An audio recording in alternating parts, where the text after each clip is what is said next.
I hadn't read the book. I only had known everything that was in the press. So I picked up the book and realized there is a really good movie in here. There's a really romantic love story that hasn't been told. Goodbye, Mr. Grit. The biggest challenge is taking a book that is iconic and making sure not only do you capture the elements that the fans are anticipating, but taking it to another level. It was interesting because, you know, you have the material and as a director, you shape that material. Well, this was a two-way street.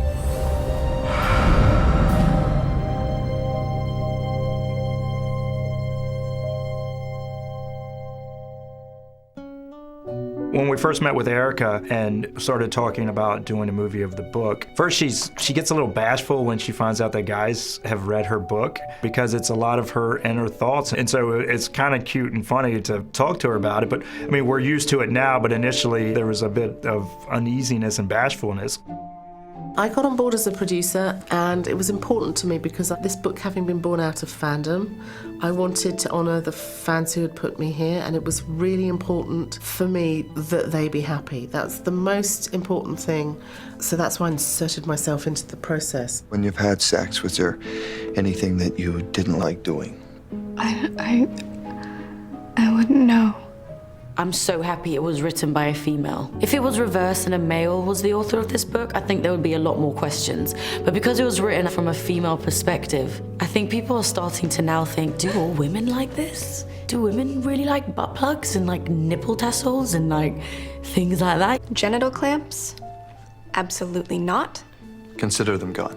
The script was written by Kelly Marcel, and we chose her after meeting with many writers. She had just written Saving Mr. Banks, which we read that writing sample and thought it was fantastic. And really her take and how she saw the world and how she saw the characters and her relationship and how she bonded with Erica made it a perfect fit. That was really good. We met with a lot of directors who wanted to do this, and it was an amazing amount of names of people that you would think I would love to work with them. But it ultimately came down to their vision and how they saw the film. And Sam, when she came in, she had a great lookbook. She had done a sizzle reel that really got us excited on how she visually saw the movie, and the theme and the tone of the film was spot on with what us as a group were really thinking. So ultimately she became the person for us. Thank you everyone for being here, and this is a huge collaborative project. Everyone's as important as everyone else on this, and yeah, welcome to day one. Day one.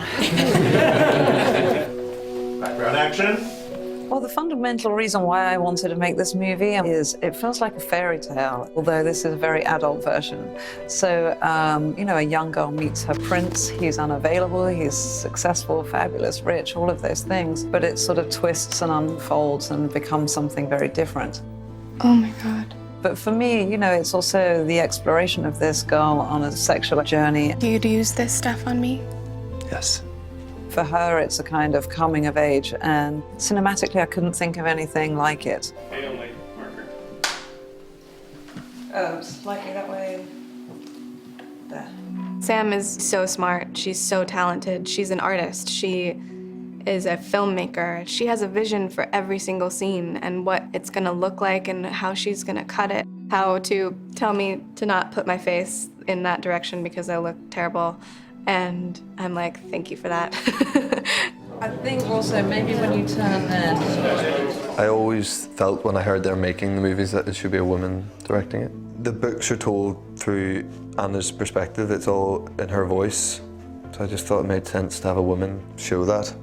And Sam has got an amazing calmness to her and an amazing temperament and makes everyone around her feel very relaxed. Sam has set up a really well-run set, and there's a real sense of calm, and so everyone feels very comfortable to do their job to the best of their ability, which, you know, in this case means having sex on screen.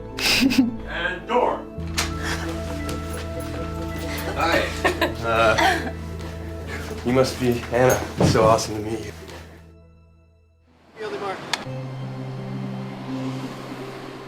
We had to do everything we could to conceal where we were filming, not have anyone have access to the set or access to be able to see the costumes that we had planned, and most importantly, the sets that we had planned. And in order to do that, we started by making sure that the script went out and that you never saw the name of 50 Shades of Grey on it. In fact, the production has been The Adventures of Max and Banks. Family Mark.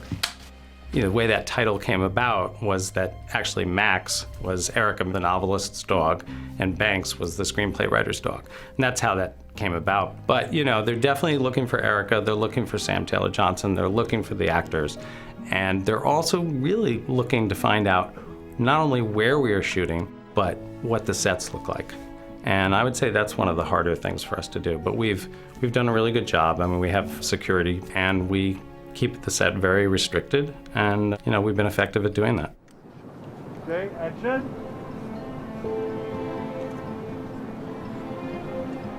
We shot in Vancouver. Vancouver is a very film-friendly place to shoot. We had a fantastic time there, and a lot of the scenery could double up very well for the places that we needed to shoot. I loved it there. I spent almost a year there. Family Mark. What does that mean? Because of the cast availabilities, because of our release date, we had to film December 1st until March 1st. And it was important for us to have that feel of the clouds and to have overcast skies. And it works with the mood of a number of the scenes. So I think despite the fact that it was cold, and I'd probably prefer it if we were in the summer, I think it was correct for the film. After coming up and doing preliminary location scouts, I thought, it's actually almost better to be in Vancouver than to be in Seattle, because it gives you this weird, heightened, surreal Seattle look by being in Vancouver. So we were able to find really interesting locations. So is he your boyfriend? He's not my boyfriend. The guy at the store? Paul? No. So as an example, we filmed at the Hotel Vancouver, which is a beautiful downtown hotel, and they allowed us to film there for a few days to recreate the Heathman Hotel, which was memorialized in the book. And they happened to have a floor that was done in the 20s, never updated. So we ended up picking up what was actually a conference room. It was a large room, and we completely took everything out of it, and we built wooden elements, and we turned it into the room. If you were mine, you wouldn't be able to sit down for a week. What's nice about that Heathman room that we used is it looked a little bit like the parents' house. I gotta take a shower. It's the first time they are really in a room together, and it will be a look that kind of goes forward in the story, which is nice. Good evening, Mr. Good. You're here. You're here. Welcome. Mother you've met? There were two houses side by side that were built for two brothers that were Vancouver entrepreneurs during the 20s. And we used one for the exterior of the house and the dining room. And then in the book and in the original script, it called for Christian to, after dinner, taking Anna to show her the grounds and to go to a boathouse. Oh! When are we gonna tell me about Georgia? You have no right to be mad. But we found in the brothers' house an incredible glass enclosed pool that was also original to the 20s. And Sam really liked it and said, why don't we use this instead of a boathouse? Anna. What do you want? What do you want? I want you. Now, Clayton's, we looked at every hardware store in and around the vicinity of Vancouver. And it's really hard to find a mom and pop hardware store that's not a chain. How can I help you, Mr. Gray? Do you stock cable ties? I mean, it sounds ridiculous. We probably went to 10 or 15 hardware stores. And as soon as we pulled into Ladner and drove down Main Street, we saw this beautiful yellow facade of this hardware store. And, it was instantaneous. One of the things that kind of evolved thematically through the art direction was reoccurring subliminal grids or grills that you end up seeing in the Red Room. So we tried to subliminally have, even starting at Clayton's, where you're looking through display fixtures that are grids and grills when she's selling Christian the rope. We have 2-inch and 1-inch. Or when Anna is looking out the window at Taylor's car, she's looking through a grid and a grill. So there's always this subliminal image that the audience is going to be seeing throughout the movie. Family Mark. Hey, fancy book man. I'm sending those back because I don't want them, and evidently I have them already. Coincidentally, we end up finding what is really one of the coolest clubs happened to be a club for hire. So we painted it and we changed it around a bit, and that became the Portland Club. And then coincidentally, upstairs was this big open space loft that really worked great for the Portland apartment.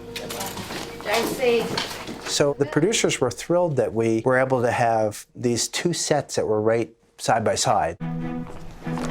Annie! Dad, I saved you a seat next to Kate's family, okay? We started out very early in the prep saying, I don't think we should use any black in this film. That's a little difficult when you have 400 graduating students all in black graduation gowns, but within our power, we tried not to use any black, and we tried not to use any red. We wanted to save the red for the red room. So we have very carefully removed the color red throughout the beginning part of the movie. And we even went through the great length of, with Mark Bridges, the costume designer, the color scheme for Washington State University was red and gray. And with the permission of the college, for the most part, the bibs and the things that the graduating students would wear would be red with gray trim, and we flip-flopped it and made it primarily gray with little bits of red, so it would downplay the red. Please join me in welcoming Mr. Christian Grey.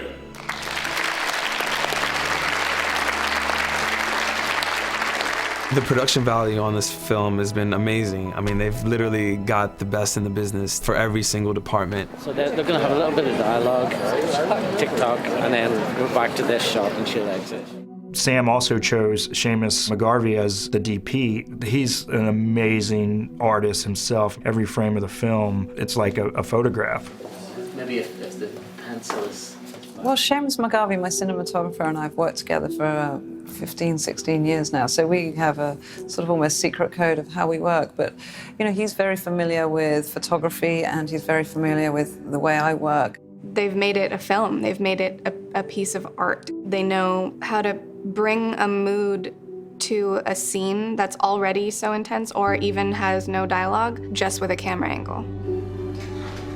And I feel like that is really important for this material, because otherwise you're left with just a movie about sex, and that's not what this is about.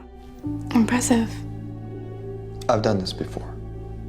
The way we filmed the movie and the way we scheduled it, we laid out a plan where we wanted to make sure that the emotional journey that the characters were going on were incorporated into that schedule.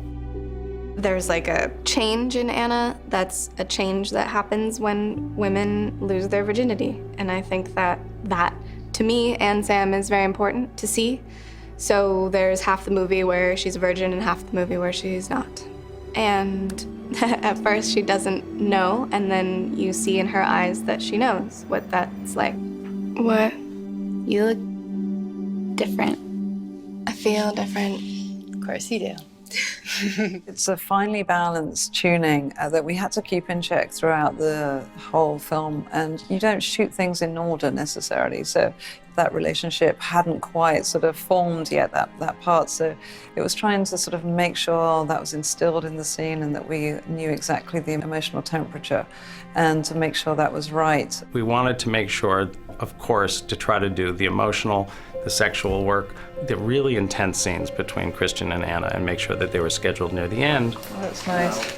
It was really important that by the time we got there, that Jamie and Dakota trusted each other and trusted me, and that when we were there, that they knew I would look after them, in the sense that this wasn't going to be something salacious, gratuitous. This wasn't going to be something which was tasteless and seedy. This was going to be something that was handled in line with the book, but very under strict stylistic conditions. Sam is incredibly nurturing. She's like a friend and a maternal figure to me, and I feel completely 100% safe, vulnerable, protected. And that's so great in a movie like this, especially when we're doing the scenes in the red room where things get really intense and it's really emotional. And I'm the type of actor that I'm not always pretending to feel something.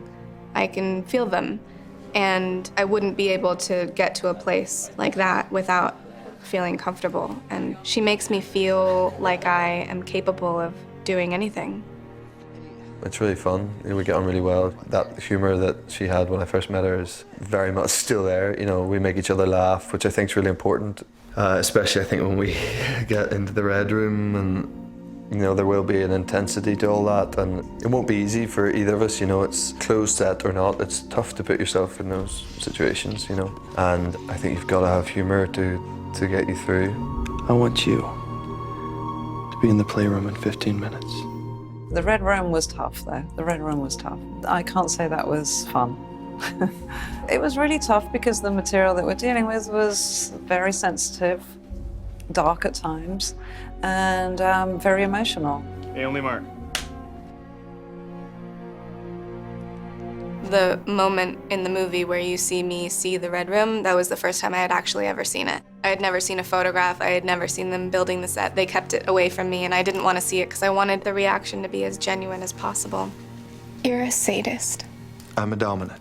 The red room I did want to spend a bit of time in, so I had been sort of left alone in there a couple of times before we shot there. I didn't want to be in there going, oh, where did I keep that? I wanted to be pretty down with where everything was and the sort of layout of the room, so I spent a bit of time there. It's so specific and so different from the rest of his apartment. The rest of his apartment is cold, it's hung with works of art, it's masculine, but it's missing something. And here is this sensuous, warm, womb-like kind of room, and that was so important to get it right. Then we went into filming all of the red room sex scenes, and it was difficult. It was very intense, especially being someone I don't live a BDSM lifestyle. So we had done a lot of research and we had professionals there, and it was a very safe and professional environment, but it wasn't, you know, an easy day's work. The reality of it is when you're shooting scenes like that, you know, you're surrounded by 25 big guys who are doing their jobs and you know, they're in the middle of it trying to sort of navigate sensitive material. So it's tricky. It wasn't an easy thing to shoot. Please don't hate me. You'll never do that to me again. It's not the most classical of love stories, but I think that's what makes it interesting. But essentially it is two people who've fallen in love with each other, and there's massive hurdles in the way. I had a rough start in life. That's all you need to know. The journey of Christian and Anna is really a love story of the most straightforward kind in many respects, of two people falling in love and negotiating what they will and won't do for each other, what they will give up and what they won't give up. It's really giving women the ability to explore their inner ambitions that they might have been bashful about or shy about in a way that they didn't want to talk about before. It's odd. Odd doesn't even cover it. Honestly, it's all about security. If you're secure and you know that you are having the best sex of your life with your partner, there's nothing wrong with it. It was challenging in places, it was exciting in places, and now having seen it all come together and having seen the fan reaction, I can breathe a sigh of relief and think, okay, I think we got it. Why do you want to punish me? If I told you, you'd never look at me the same way again. Definitely the material was powerful. What I wanted to bring to it was powerful, and the sort of collaboration of the two things, hopefully, is equally powerful.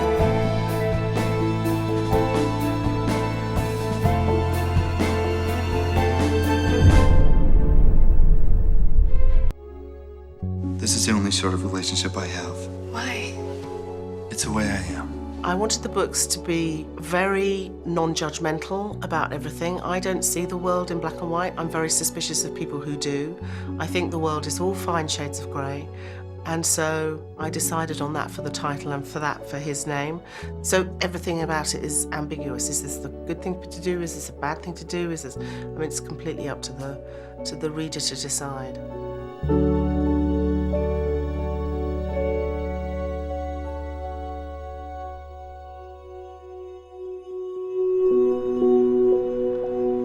This started back in the day on the 27th of December 2008. I picked up Twilight and started reading it. I loved it, and I read it again, and I read it again, and I read it again, and on the 15th of January I started writing a novel. and I read about something called fan fiction. I didn't know what fan fiction was. I thought, well, this is interesting, and I looked up, and it's where you take somebody else's characters and you do various things with them. I thought, well, this looks great, and I read a couple of fanfics, and I decided to have a go myself. And so I wrote a novel, a 70,000 word novel in 3 weeks. And while I was doing that, I had the idea for what became 50 Shades. And basically, in my youth, I used to read a lot of romance novels while I was commuting into work. I was on the tube, hiding the covers because they're all, you know, maidens with their clothes falling off and men with torsos. And so I was reading a lot of that. And I'd also picked up a book by Pat Khalifa called Macho Sluts, which was about lesbian BDSM, which was fascinating. And I'd read a little bit more about that. And I thought, what would happen if you met somebody who was in this lifestyle and you weren't? What would you do? And that's how 50 Shades was born. At the beginning, I knew that Anna, who was this sweet, shy, compassionate young woman, would be far stronger than Christian was, although it wouldn't be obvious to her, or particularly to the reader. It's only as the story unfolded you actually realise how strong she is. No! And with Christian, I knew that he was a deeply damaged individual, but hid very well behind this facade of his huge success as a businessman, entrepreneur. So he was completely and utterly emotionally challenged in dealing with any kind of relationship because there was a huge part of him missing. Let me touch you. It's basically about two people who are trying to find a link and a connection that's so obviously there between them and such a physical attraction, and trying to overcome this issue of how he leads his life. You said you didn't do romance. I knew from the start that it would be a passionate love story. I always described it as a love story with a kink. I published a chapter at a time when I was writing it on the internet, and I can honestly say that nothing I have done beats the thrill of pressing publish. That was the best time of my life. I met some amazing women who are still with me, still supportive. I'm still friends with them now, and it was great fun. The problem was that it became more and more and more popular, and I got very concerned that someone was going to copy the story or to use the ideas from all of the story, because there are so many, that I decided to publish it, and I did. It was a crazy time, the fervour in the press, because you couldn't actually get hold of the books. They were all print on demand and on ebook, and so that created this frenzy that was ridiculous. They flew out of the warehouse. They just couldn't print them fast enough. The publisher ran out of silver ink just for the book covers, and they sold so quickly. It was unprecedented. I haven't sat and read a book like this in forever. Thank you so much. Thank you. From the feedback I've had, it's been women who speak to other women about these books. The word of mouth is the thing that's driven the sales more than anything else. In college, at work, at bridge, you know, spanning every generation, from too young to, I've had fans in their 90s write to me. I know, crying. So nervous. Just start the rest of everybody. My heart is racing. I think they're responding to the passionate love story. I think that's fundamentally what women like to read. And it's also a complete fantasy. You just fall into the fantasy and get swept away. Big smile now.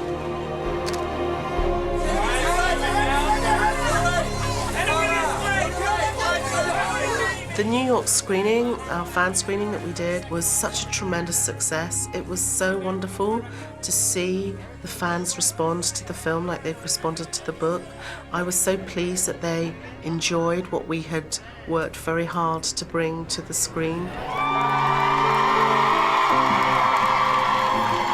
It was an amazing experience for me to walk in there and feel that energy and that passion all kind of capped in that room. It was an extraordinary experience, and one that I'm not going to forget for a long time.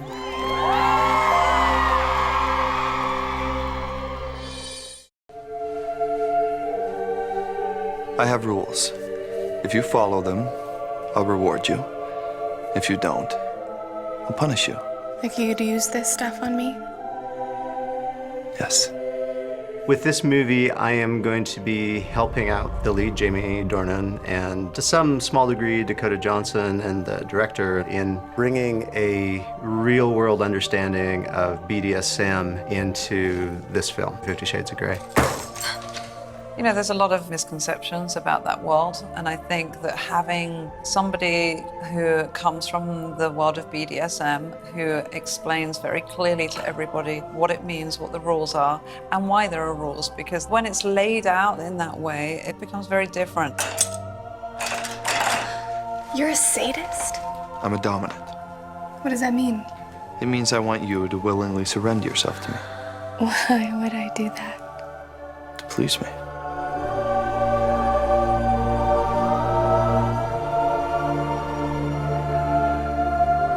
Try to keep an open mind. If you agree to be my submissive, I will be devoted to you. BDSM. Most people will say it's bondage, bondage like tying people up. Domination, as in one person is master and the other person is submissive or subservient to them. Sadism, where one person's hurting another person, and masochism for receiving that. There's a literary tradition talking about BDSM that really does stem back to the Marquis de Sade, and that's stemmed through French literature, English literature, up until now. So it's not unusual for literature to be pushing some boundaries this way. Do you know why I'm doing this? Because I roll my eyes. And is that polite? No. I'm really, really happy that S&M is still alive. Honestly, I think it's an incredible thing. Everybody has sex differently, but for some reason, everybody wants to know about S&M. I'm fascinated with the anthropological selection for the erotica of domination.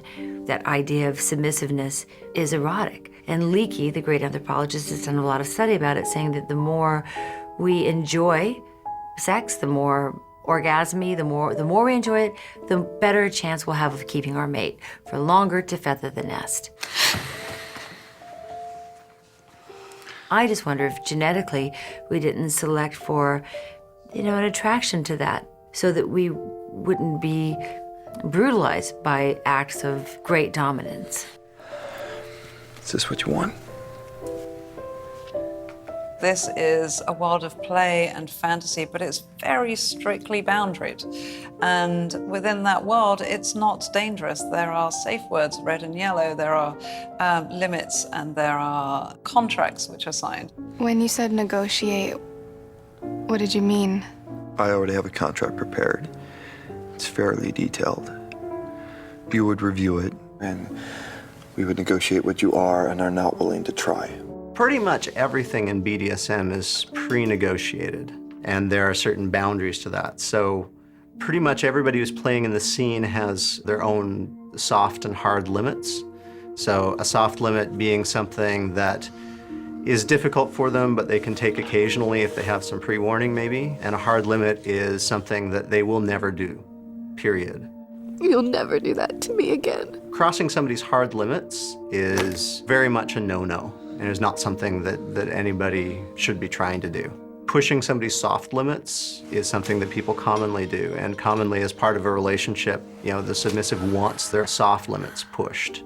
My tastes are very singular. You wouldn't understand. Enlighten me then. When we met Liam, he gave us a very detailed plan of this is what we have to do, this is where you have to go. And I would say his agenda was a lot more extensive than perhaps our agenda was, but it was valuable information. So I'm dressing like this. Especially for Jamie, it was incredibly helpful to have somebody who he could say, am I doing this right? Is this the correct way I should stand? Is this the correct way I should speak? And then you're going to lead her around by this. You don't want to pull too tightly. You could mark her wrists if you pull it too hard on it. I felt the need to do some research. We have like an advisor, a dominant, Liam, who's been helping me with that kind of stuff. I took from that what I felt was necessary for Christian Grey. It's just beyond this door. What is? My playroom.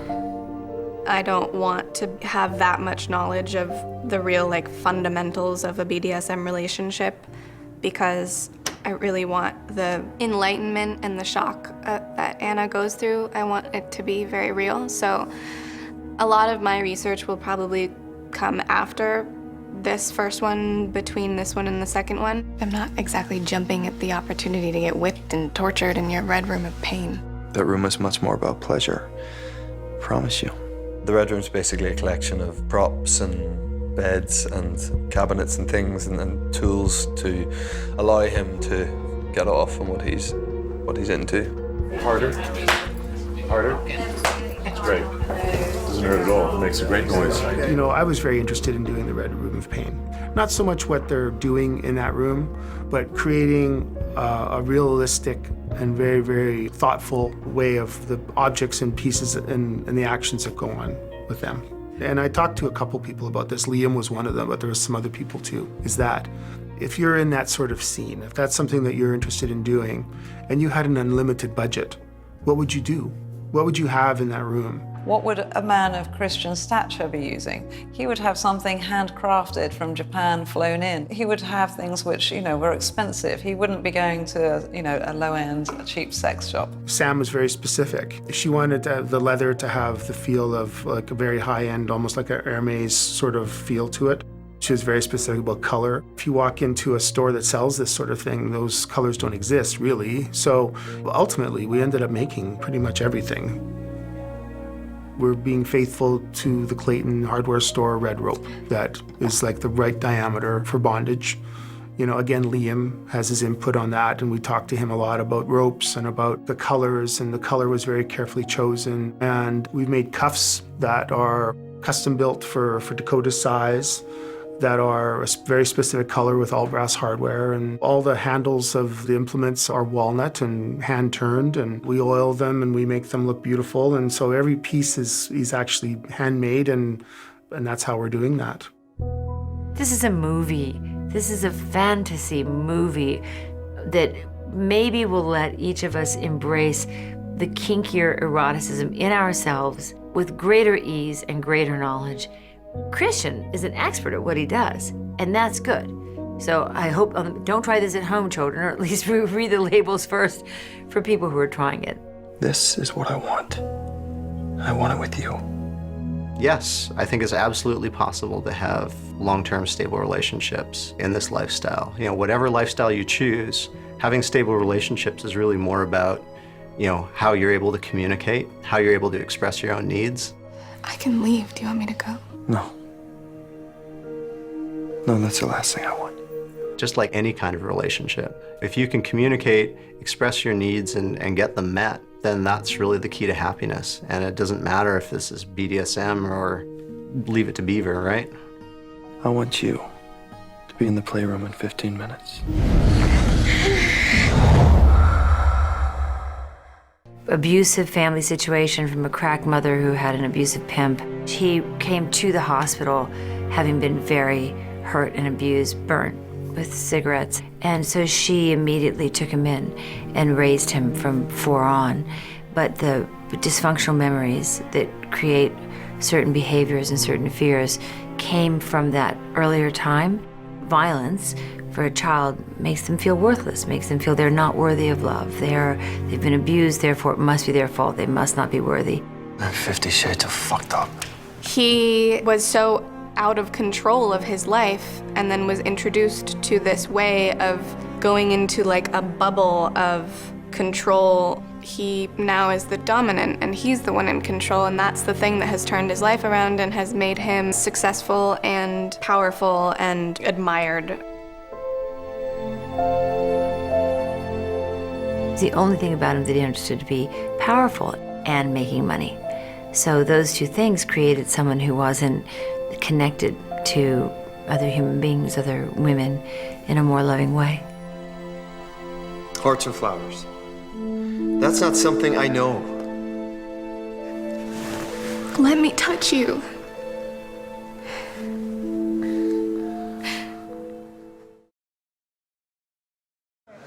Hi. Hi. Mr. Steele, have you met Christian Grey, Anna's boyfriend? Mr. Steele, Great pleasure to meet you. Jamie Dornan is a fantastic, perfectly pitched Christian Grey, and he brings an elegance to the character, but he also brings exactly what Christian is, which is that slight sort of one step removed in mystery. I thought it was you. What a pleasant surprise, Miss Steele. You're in here. I knew for a while that they were making the movie. I didn't immediately think, oh yeah, that's me, I'm the guy.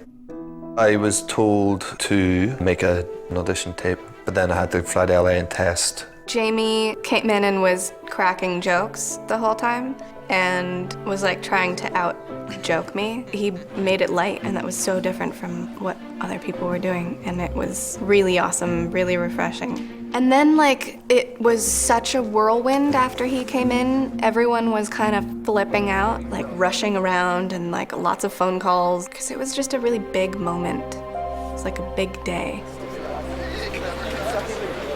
I think this is really lucky that we ended up with him, with Jamie, because he has an instant vulnerability. He has a gentleness about him that has played beautifully into Christian Grey. Christian Grey is nervous, he's vulnerable, he's scared, he's always scared he's gonna leave. And so I think that what Jamie has brought to it is he lets that vulnerability wash over him as the character, and yet he's gorgeous. So already, you love that, you wanna see him on camera, he's beautiful, and he has strength. Roll your eyes at me again, and I would take you across my knee. Also, I think Jamie doesn't take himself so seriously. So Christian Grey isn't annoying. Like, I can just only imagine if there's an actor who took it like so seriously. We make each other laugh, which I think is really important. Because there's heightened awareness that, nearly 100 million people have read the book that you're trying to portray, and we've obviously got that in the back of your mind and you want to appease those people. But essentially, above everything else, you just want to make a good film. Would we still go out to dinner and movies and... That's not really my thing.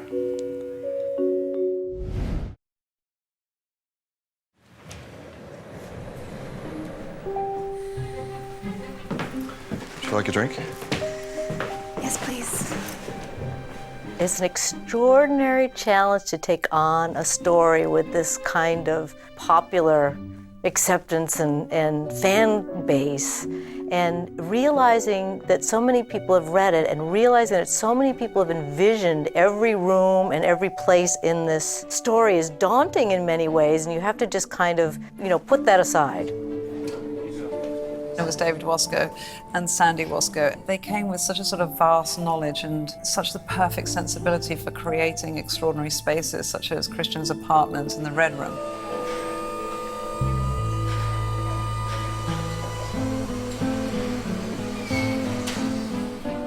All of the interiors for the Escala apartment, which is Christian's home, are being built here, which is fantastic. We're also shooting them right in a row, so we're living here for quite a while. So it's the living room, which includes of course, the kitchen and staircase going up. Anna's bedroom, her adjacent hall, and the Red Room that's down the hall are all on one stage. The other stage is Christian's bedroom and the bathroom. So it's extensive. And with coffee before your hand goes in. I really wanted to give him a sophisticated environment. Even though he's a young man, he would have the money to hire, a real-world decorator and to make it a pretty quality environment. Do you play? To have the book as a blueprint, there were these things that Erica described that sent us in a direction. The apartment was described as all white. And in the book, there are some driftwoody type accents, but I think it was very important for Christian's environment to be minimalist, but not white and silver and metal. It was natural. We brought in a lot of natural things, whether they were the wood tables, warm sort of linen, also the stone, the marbles.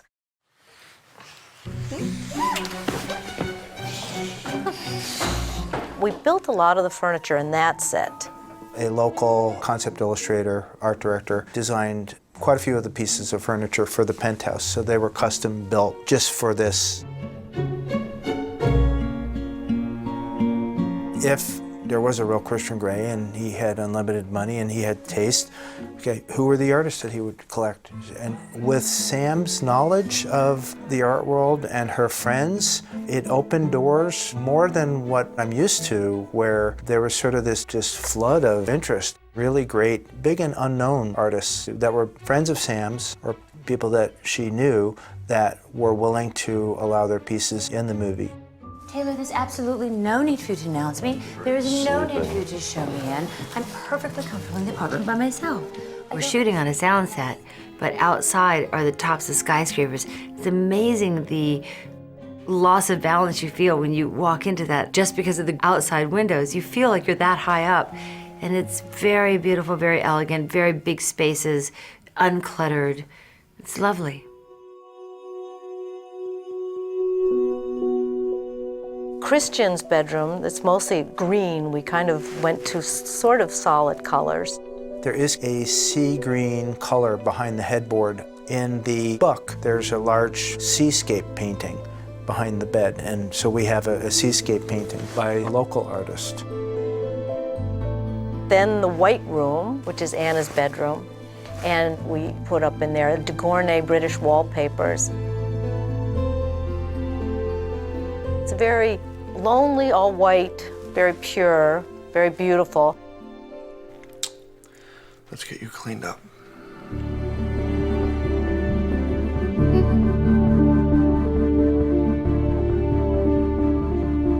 Almost all the marble throughout the apartment, everything was all hand-painted by a scenic department, but because we're in a bathtub scene, we chose to actually get a real piece of marble, so we were very careful about picking that. It's kind of a pale green color. Designed the room with cabinets, so it sort of gave it a more masculine twist and everything being displayed. It's a playroom, but it's a workroom, it's a retreat. But they're also that mystery, and Erica repeated to us when we were designing it that there would be additional things behind closed doors that would be revealed later.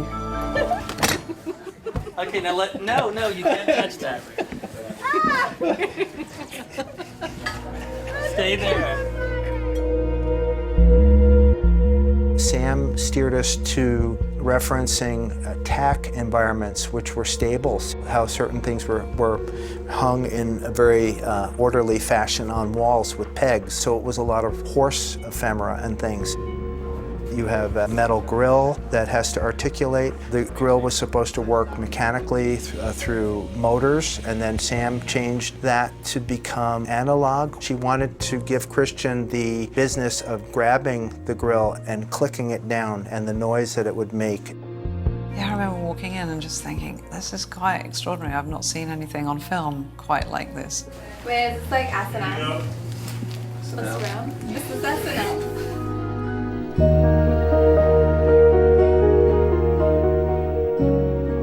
Christian Grey's apartment was quite phenomenal as a set. It's important to feel that, you know, Anna's world, this sort of like sweet, charming existence, and then Christian's world, you know, huge voluminous apartment, and the difference between the two worlds and how they collide.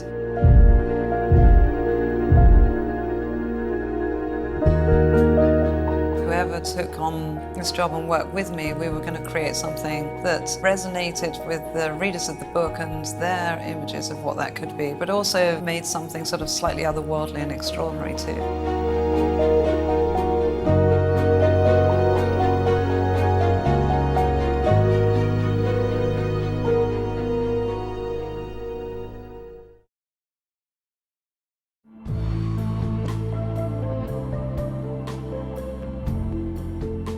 To try and work on a look for a sort of young, successful billionaire, I think that's a costume designer's dream in many ways. Because, you know, you're having to work with the finest fabrics and the best tailors.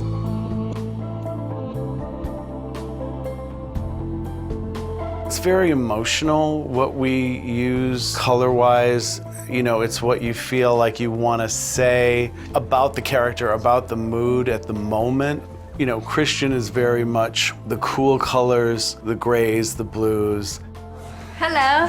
Hello. Like the dinner party at the Gray Mansion. You know, I chose this suit color and the shirt combination because it's a point in the story where Christian is kind of in a dark mood, and I thought it would be dark and sexy.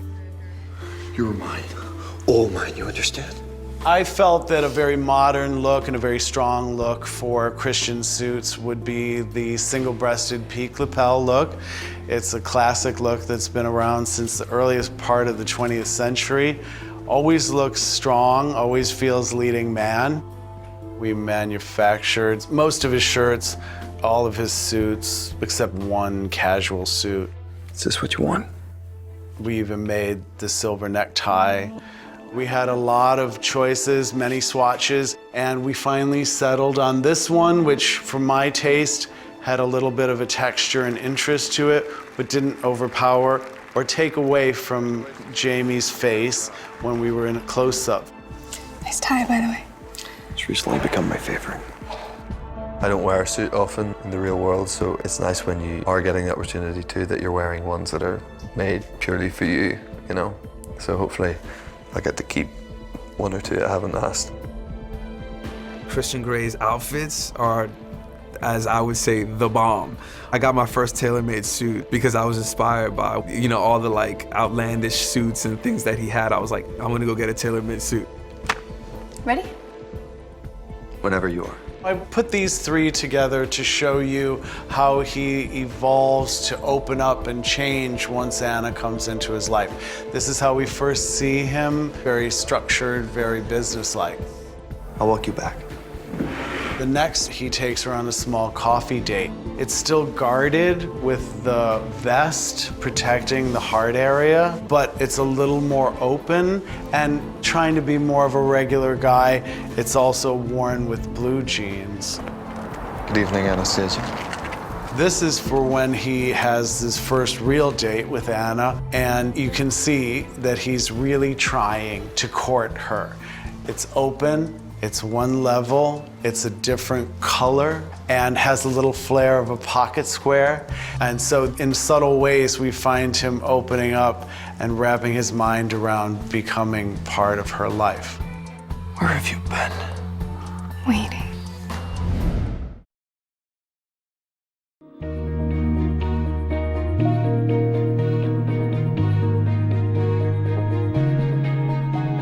Christian Grey has a James Bond quality to him. He loves his toys. Which one's yours? All of them. Audi is the car that Christian drives in the book, and so we were able to use that as well in the film. And on top of that, and why it was written in the book, is the R8 is a sexy car, and it's his car of choice.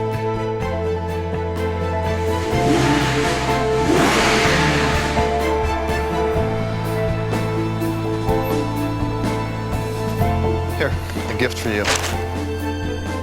He's driven by Taylor and an S8 and also a Q7. There's a lot of Audi in this movie, but it wasn't forced in by us. It was actually already in the book. It just happened to be that's what Erica liked and what she saw Christian Grey having, and that's what we got.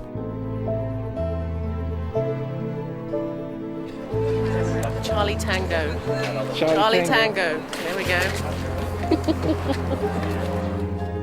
It's not a simple helicopter that he flies. I mean, it's one of the largest helicopters that are allowed to be privately owned, and it's an EC-130. And it was real important for us to get this exact helicopter and then to be able to design that helicopter, I mean, literally design the graphics on it and everything and all the artwork to match up to his world. Our first shot is off the techno train, and it's the Audi arriving, and then a little walk and talk over to the glider. And that's basically the little scene we do first. And the vehicles are also the beautiful glider, beautiful German glider.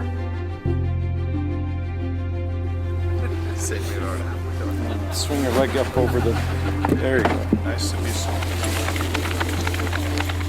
The day that we shot the glider scene, when the glider first took off, I mean, it was amazing. And seeing the glider go around and so silent and quiet. Release.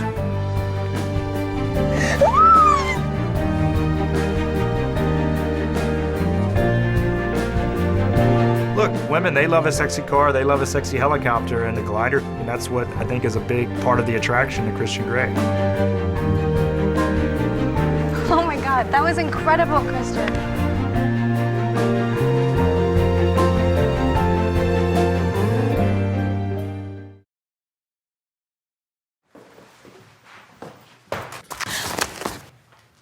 I'm Anastasia Steele. Anna is a college student, smart, savvy. Her world has come through books. She's not necessarily worldly, but she understands life through what she's read. Tell me, was it Charlotte Bronte, Jane Austen, or Thomas Hardy who first made you fall in love with literature? She's a virgin. She doesn't drink a lot. She doesn't do drugs. But it's not that she's like a goody two-shoes. She's just a girl and doing her thing. She's herself. I just needed a couple of days. Some space from Christian just to get my head straight, that's all. She's more open with her mother than she is with anybody else about what she's experiencing, but she doesn't really open up to anyone. She keeps her privacy, and she's dealing with a lot of things on her own. What does that even mean? I think there's an element of awkwardness to her and a clumsiness to her that he would take huge pleasure in ironing out and sort of fixing. Goodbye, Mr. Bird.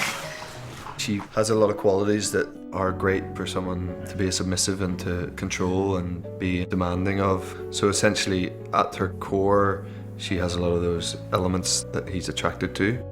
Impressive. I've done this before. Business meetings, I mean.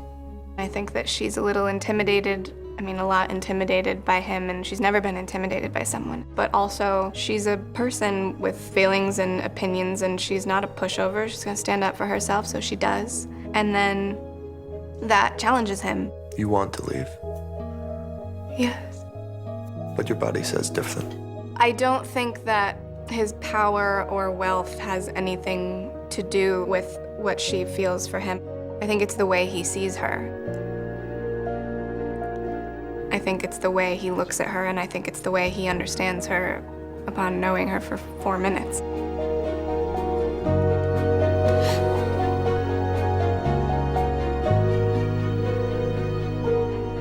Now what?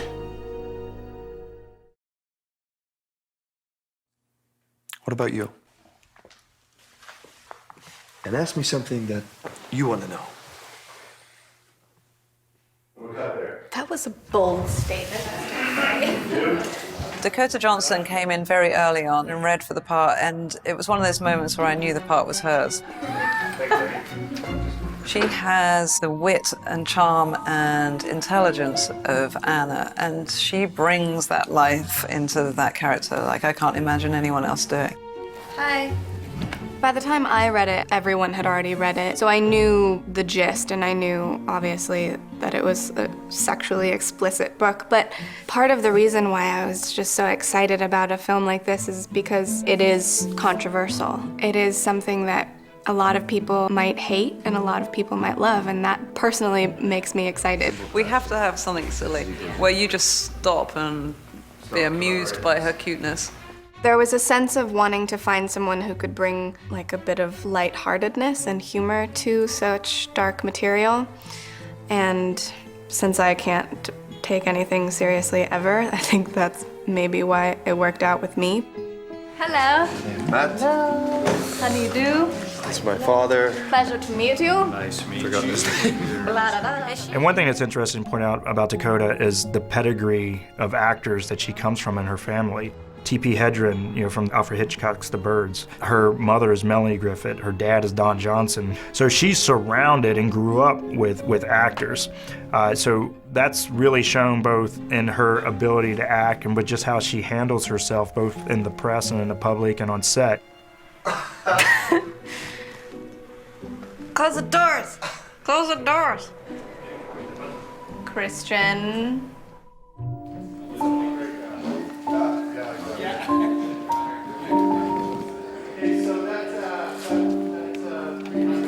It's this sort of really honest and weirdly magical love story.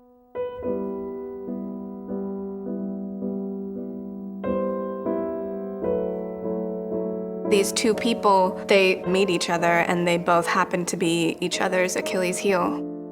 I think that resonates with people. You want to believe that that's possible. You want to believe that two people could fall so madly in love with each other and start to change for each other. And, you know, you want to believe that that can happen, that that's, like, humanly possible. Are you gonna make love to me now?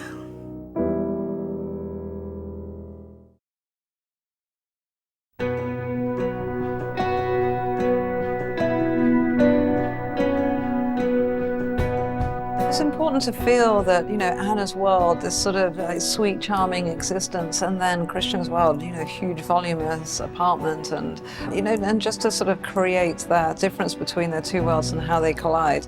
Okay, maybe a little bit more soupy, less talky. Shut up. It's this really awesome apartment that we have been shooting in downtown Vancouver. I believe this is the actual owner's stuff in here right now, who's been very generous in letting us invade his apartment.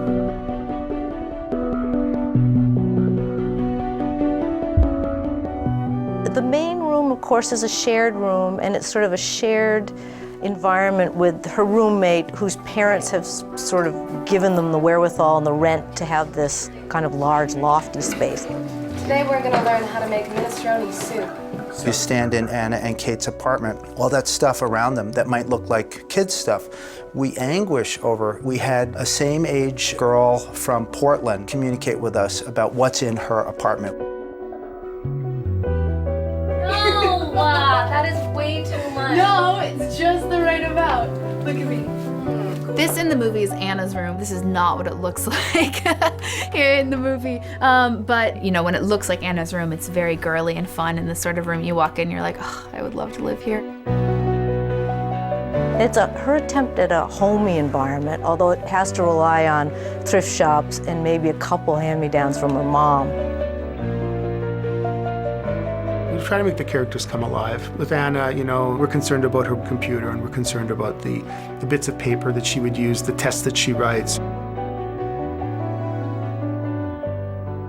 There was a lot of thought given to the kinds of books that she would read, you know, as a fan of English literature.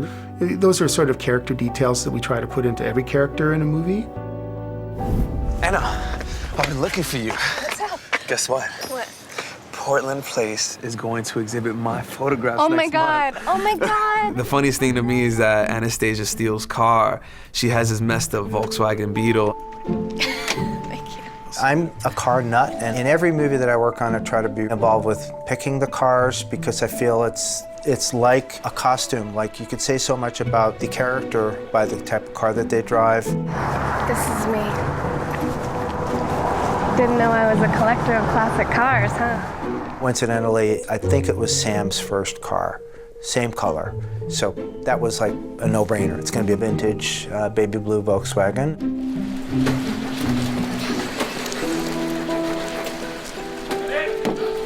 One time we were shooting and Dakota was trying to turn on the car, and the car wouldn't go, so she would be like, and then I was almost gonna go in and be like, this is how you do it, but then I realized, me personally, I can't drive stick, so I was no help to her.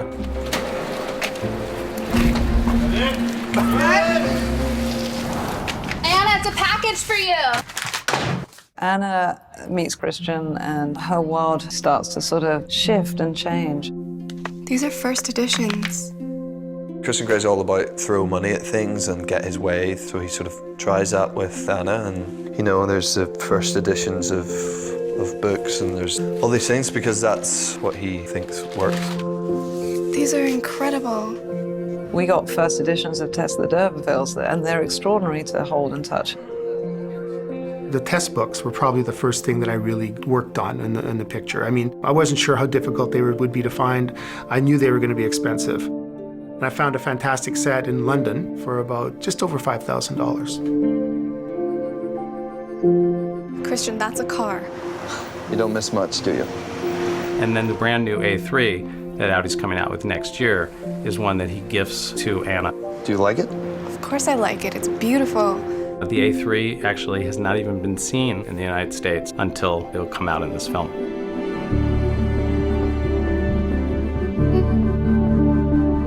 It was really important to keep a lot of the details of the book, for the simple fact that people who've read the book, they want to see those details.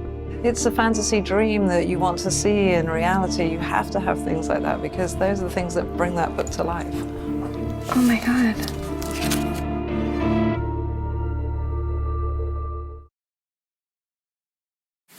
And you have the question? Yes, I do, yes. And you know where you're going? Yes, I have a GPS and a 4.0 GPA. I think I could figure out how to drive somewhere. Are you wearing that? Anna, in the beginning of the film, does not have any sense or care really what she looks like, and no fashion sense. But there is a level of like uniqueness and cuteness about her. How she starts out, it's a little bit like a little girl puts together to go to school on the first day. We made these shirts on the reverse side of fabric, so it seemed a little faded. And we made these skirts which seem a little sexy, but very simple. They talk about it in the book that she wears her old blue skirt and some boots. And this also goes with a toggle coat that I designed and we made to complete sort of a little girl look. So when she walks into Gray Enterprises with all the staff there very chicly dressed and in high heels, you get it immediately that she's a fish out of water. We did it. We did it. I know. Dad! There are a few things I will get emails from Erica, things that she feels her readers would expect to see. One of the things is a dress for Anastasia for her graduation. So how long you two known each other? A gray chiffon dress, which we made out of a silk chiffon. A shapely bodice with a sheer piece over it has been a device that's been used since the early part of the 20th century. The shape of the skirt is always feminine and flowing, and the length is just young but still conservative. Well, that's a hell of a sack, Miss Steele. The only note that I'd gotten from Erica about the plum dress was that it should be fitted. So we chose a very, very fitted plum dress to give Anna the upper hand in the negotiation, which in the storyline is borrowed from her roommate, Kate. It's not her dress. She puts it on as some kind of a costume to go into this negotiation. On page 5, there are some terms which require clarification. Suspension. Hanging on the ceiling, hanging on ropes. Excuse me. You got everything you need? There's a dress that Mark Bridges designed, and it's the pink dress, and it's so beautiful. It's an incredible dress, and he's so talented. Dance with me. This dress, which is a peach chiffon over a peach silk crepe, was inspired by a dress that Faye Dunaway wears in the Thomas Crown Affair. We loved the movie. We thought it had echoes of a relationship with Christian Grey, a billionaire and a girl. So we decided to make this dress for Anastasia. I need more. I want more.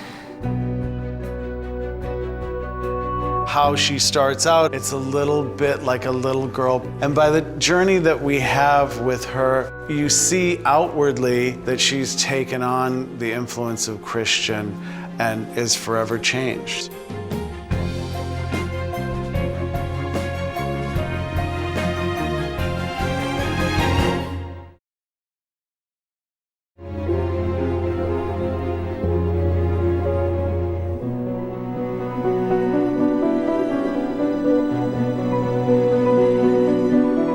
Some of the choices that we made for the other smaller characters were interesting and a bit unusual as well. We have a very diverse cast of characters. Because it's very important, you know, I mean, look, essentially this is about two people, but everyone else plays their part and there's other members of the story.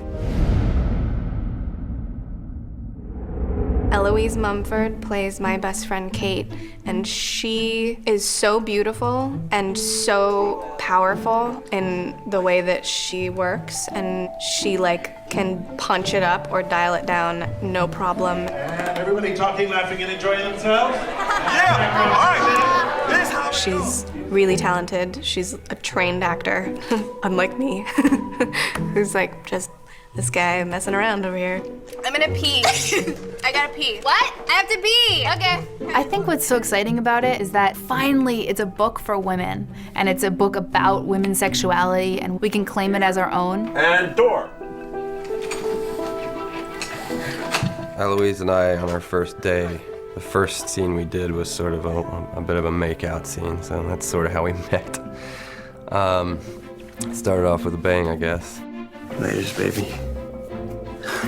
For women in particular, it's very empowering to have a story that you're like, yes, this is about the fact that what I want in the bedroom and what I want out of a relationship isn't always clear-cut. It isn't always exactly what I would tell my mom, you know? Different stuff turns us on, and so it's cool to have a book that says like, yep, we like this. Elliot seems like a really good guy. No, we're starting with you. If you're seeing him again tonight, that means that something happened.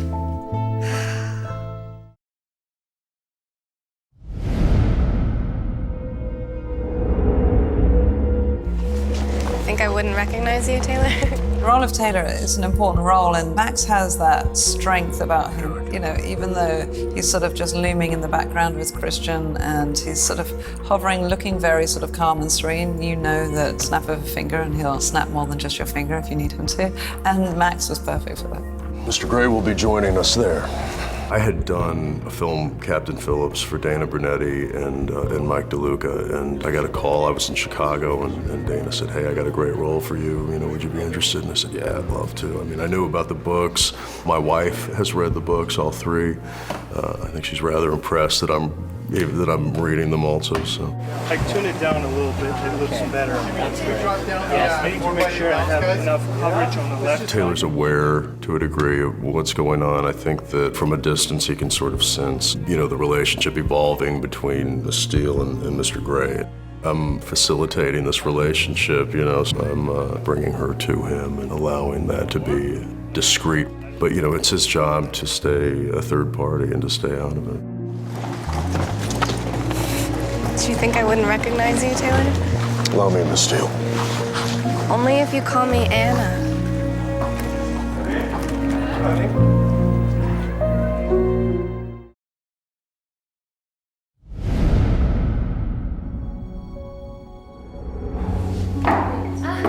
They're here! Marcia Gay Harden, I mean, I was so lucky. She's a strong, phenomenal actress, and you know, the scenes that she's in, they're not big scenes, but when she comes in, her presence is so strong and so felt. You're here, welcome. Mother you've met?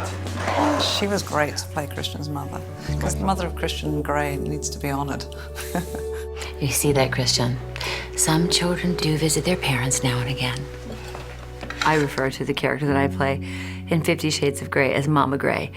I'm sure my agent was pushing for it, and I got a phone call that said, we'd like to offer you 50 Shades of Grey Mama. And I hadn't read the books at the time, so I was thrilled because I knew of this as an event, and I've never been in an event movie.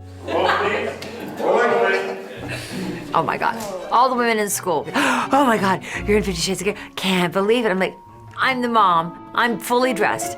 I was joking the other day. I'm the only one with clothing on my rack, okay? And I'm not talking about this rack. I'm talking about the rack of clothing, okay? I'm the only one. It was a joy to meet you. Now, I'm having the whole family for dinner next week. I've met a couple people. Guys, do you know the book? They go, no, my wife read those, though. And I said, oh, great. And they go, let me just put it this way. I didn't have to work very hard during those 4 months. I loved that answer because it told a lot. The woman was reading it and was saying, come on. Yes, I do want to try these things, and yes, let's be brave. And the guys were like, whoa, okay, she's ready. She's maybe going out and buying the nipple clips or whatever. Who wants coffee? Actually, I promised Anna a tour of the grounds. Excuse us.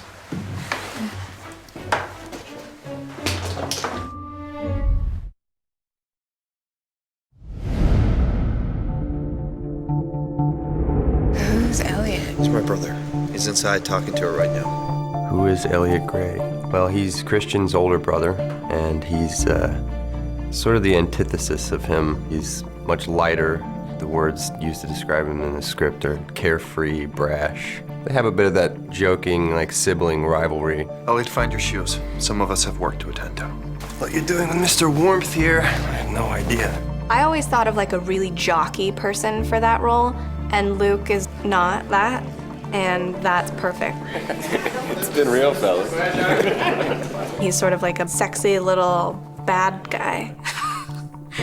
I was sort of really taken with him because he just had this sort of sweet boyishness to him that I felt that Elliot should have. He's all sort of open and out there and fun, and Luke, when he came in, just sort of seemed to inhabit that role very quickly. Hey, Dad, you catch the Mariners game? I heard it went to extra innings. Seattle-based. I understand why people would have fear about, being a part of the film version of this story.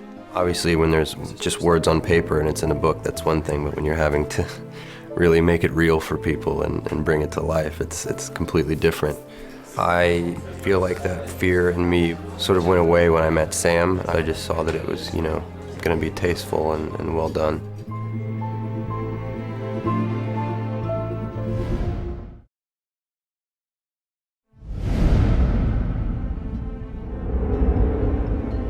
Mrs. Adams, delighted to meet you. Something to drink, sir. Jennifer Ely is a phenomenal actress, and I had met her a long time ago when I was working on another film, and she wasn't available for that. And I thought then, God, I really hope I get to work with her in the future. So when we were looking to cast Carla, I knew that's who I would like for this role. Gin and tonic. Hendrix if you have it, otherwise Bombay Sapphire. I like him already. I adore Sam, and I would have come on board anything she called about, and was happy to come on this adventure with her. Sounds great. 131, take 60, camera only, Mark. Ready? Yeah. Action tap.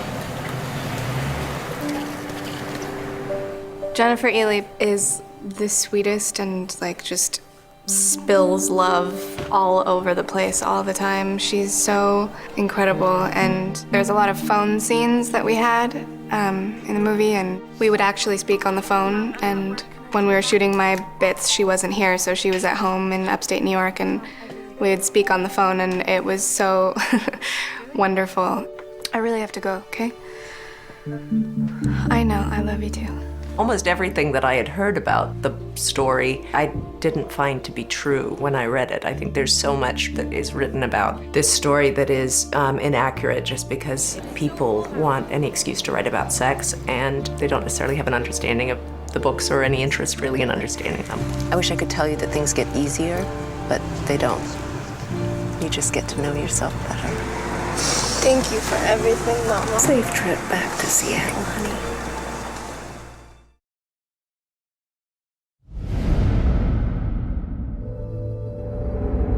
All right, shots right now. All right, we're gonna prove it all right now. Let's see. Cheers to getting drunk. Oh my God. Cheers. Victor, who plays Jose, I had met because he worked with my husband on Godzilla, and I knew when I read the book, I read Jose as Victor. So I had to slightly pretend to her when I didn't know him, so it didn't look like I was just shoehorning somebody in. But he came in and read for it, and everyone agreed that he was perfect for Jose. How about we try some with a smile? Or not. The reaction of people when they found out that I was a part of 50 Shades of Grey was all positive. Of course, there was a lot of explaining, like, it's not about just the sex, because everyone thought, oh my God, you're gonna show skin, and I'm like, no, but even if I did, that's not a big deal. It's like, so what? But not in this case, I'm not. There's a real story there, there's a romance. And so I think what's great is that Sam is allowing us to sort of play with that, go back to your real life, and how did that feel when, someone had a real crush on you? How did that feel when you had to tell that person, like, I don't really like you, but can we still stay friends? There's always that real awkwardness. No. Sam is allowing us as actors to explore that. She's letting us know it's not just about the sexual aspect. There's a real human story here. You okay? Yeah, I think I'm just drinking a little much. Drinking. Cut here.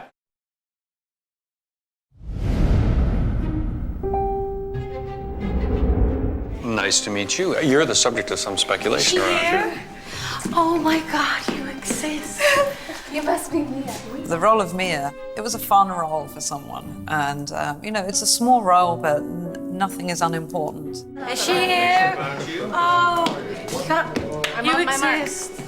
I have no idea where I'm standing. You're right here. So good to see you. Rita Ora just came in like a whirlwind bubble of vivacious energy. She's like sherbet. That's the best way to explain who she is. She's like sherbet. She's sort of fizzy and sweet and bubbly, and she was perfect for me. I was recording my album in Los Angeles, and I knew that these auditions were going on, and I was just like, yeah, of course I'm gonna get a role in Video. Yeah, right. So I honestly went in there with no expectations. I definitely didn't look like this. I had like blonde hair, red lips, you know, my usual Rita look, and I was so kind of like not knowing what to expect. I've never done a casting, you know, this is the first kind of role that I've really taken on with words. And I was just so surprised when I got the call and they said, you know, we'd love you to play Mia. Seattle baseball, c'est la quintessence du provincial. I had to do a lot of adapting. I took my extensions out, I kind of minimized the makeup, you know. I changed a lot for this role, which is, I guess, what you do to be an actress, an actor, sorry. Hey, Mark. Key marker. One more, please.